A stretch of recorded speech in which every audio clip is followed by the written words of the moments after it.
believe it or not, you bringing in the opposite sex saying that they're your friend is actually baggage.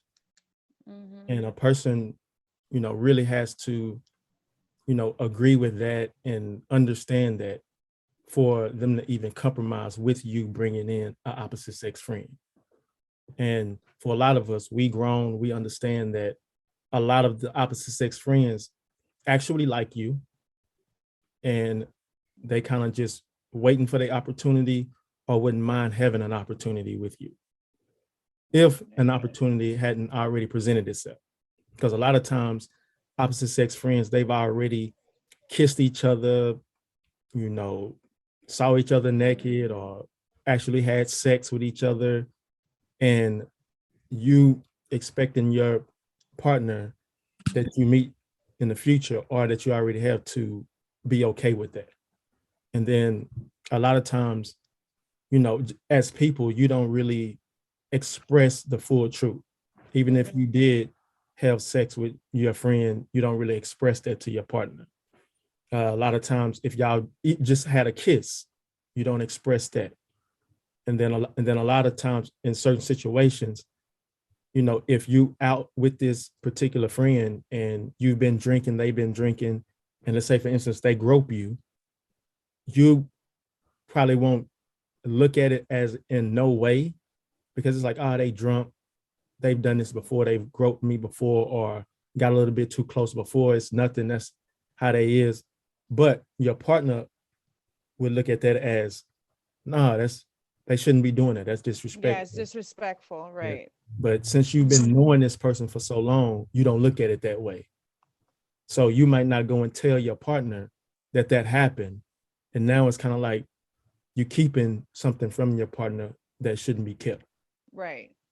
So I want to touch base on what you just said, because I'm in that predicament right now where me and my significant other, we're like, right now is rocky. We've been together for 3 years, and he have this friend that he was intimate with before he met me. Yeah. And they stopped talking when we got together, but then they started back talking recently, and he expect me to be okay with it, but I'm not.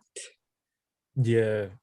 And I express how I feel about it, but I feel like it's not like, he's not accepting my feelings on how I feel about the situation. Yeah. So he's putting, I guess you could say he's putting that friendship over the relationship. Yes. Yeah. And he keeps telling me, oh, I'm not doing nothing. I'm not doing nothing. But the thing is that you lied and said you didn't sleep with her, but she told me y'all slept together. So, so it's like, yeah, and I can't, like, right now, the relationship is just up in the air. Yeah. And that's exactly what I mean, because a lot of times that person is not going to be honest, no matter what happened. Because, he could have slept with her 10 years ago, but he still did it, and he's not telling you about it. So that's what makes him look deceitful, a liar, never really can trust that relationship because he wasn't upfront with you from the very beginning. And you wasn't able to compromise with that boundary of yours. Because if you don't like him to have opposite sex friends, then it would be hard for you to even compromise with something if he wasn't upfront. I don't mind the opposite sex friend thing, but I don't agree with being friends with someone you was once intimate with. Like that, friends with exes and friends with people you was once intimate with, to me, it's just nonsense, because they're an ex for a reason. If you were emotionally connected with that person in some way, you should just let the whole thing go. But I don't know, a lot of people, like today, it's crazy. A lot of people are friends with their exes. A lot of people are friends with their side pieces. And these are things where you get into a relationship and you have these rebounds that when something is rocky in relationship, you go run to that person. And it's sad what relationship is turning into in today's world. And from what I've experienced with friends, family, clients, it's different between men and women, because I know a lot of men, they don't have friends that they haven't slept with. A lot of men that I know, if they friends with this woman, they've slept with her before. And that's the case with, them bringing in that baggage in with another woman, Mm. meaning that they have to be honest and say, hey, we did sleep together, but it was one time, it was nothing, but she ended up really being a great friend. With women, they tend to have men in the friend zone, meaning that man likes them, they just don't like that man. But in order to be friends, that means you have to like a person's personality and you have to like their character for them to even stick around to be your friend. So what ends up happening is if the guy that she's with don't work out, maybe later on down the line, she will get with that friend zone guy. And now all the other guys will be like, Yeah, he'll step up the personality and the yeah. But because I look at it like this, that guy that's in the friend zone, you already like his personality, you already like his character. And a lot of men have to grow on women. So you'll hear some women saying, I didn't even like him at first, but he kind of grew on me.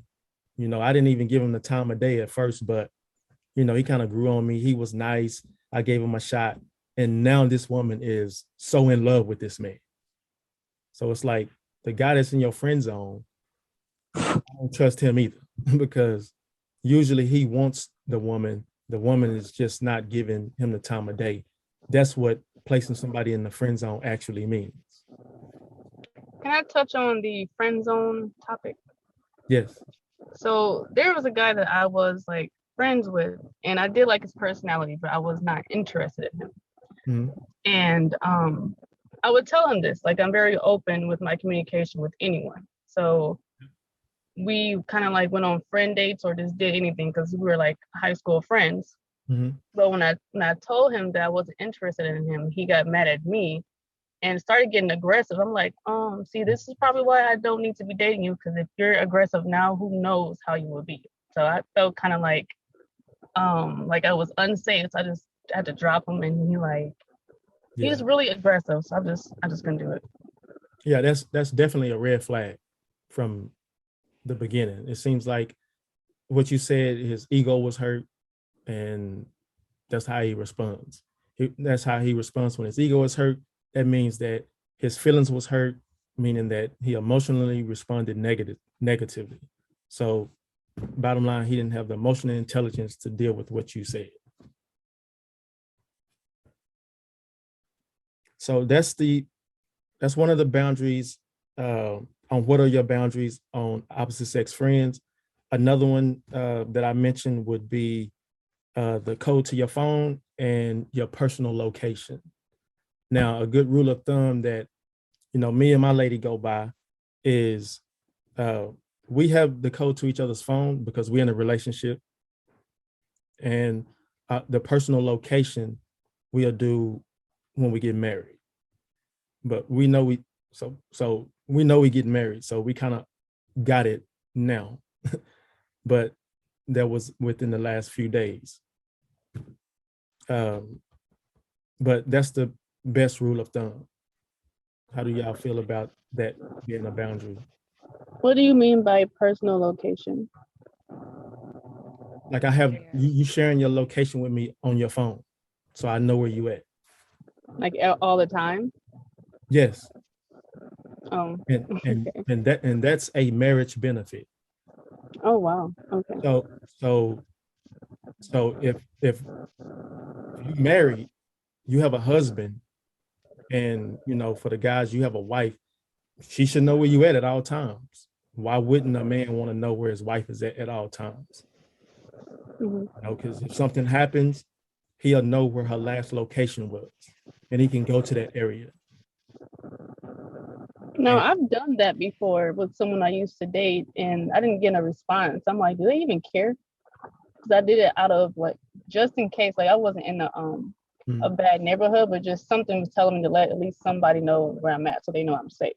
Oh yeah. That's always good. Like even in a relationship, exclusively dating, I wouldn't quite do it dating, but if you're exclusively dating, trying to see about a relationship, then you can share your location for maybe an hour or two. I don't recommend indefinitely. Oh, okay. No. Yeah, I wouldn't recommend that either. And I say that from my previous relationship. So Mhm. The lady I was dealing with, she asked if we could exchange locations, and I was like, okay, that's weird to me, but all right, if you want to do it, if this is going to make you feel secure, then let's go ahead and do it. You know what I mean? I said, okay, I'm trying to do right, and I just said, let's try it. I thought it gave her anxiety, to be honest. It was always, I think that might have been on her behalf as far as just being just not confident in herself or whatever. But it was always, she was always anxious. She'd call me and she was like, hey, what are you doing here? And I'm like, I'm at the bank. You know what I mean? Like, you see where I'm at, like you had it on 24/7, 365. I'd never turned it off. Are there be a situation where you might go into a dead zone and your signal's gone for maybe like 5 minutes, or like you're at a red light, it's a dead zone. Hey, where are you at? I just looked and now you just popped up again. I'm like, hey, I'm driving down XYZ road, but I mean, I was open to it because I was willing to try it. I said, hey, if my partner wants this, I said, if this is going to make them feel secure, I said, then let's do it. But it ended up being the opposite. I mean, she'd be at work looking at me and I'm like, hey, aren't you supposed to be doing XYZ? And like, you're looking at me, so that's just my take on it. Yeah. And that's why I say the rule of thumb is if you're married. Right. Because if you made it to the marriage stage, if you've done it properly, then you kind of already know what the insecurities are. Yeah. You already kind of worked through those. And now that you're married, it's like, okay, you can have my location, forever. Right. Right. I definitely believe that that's a marriage benefit. You're right. I agree with you.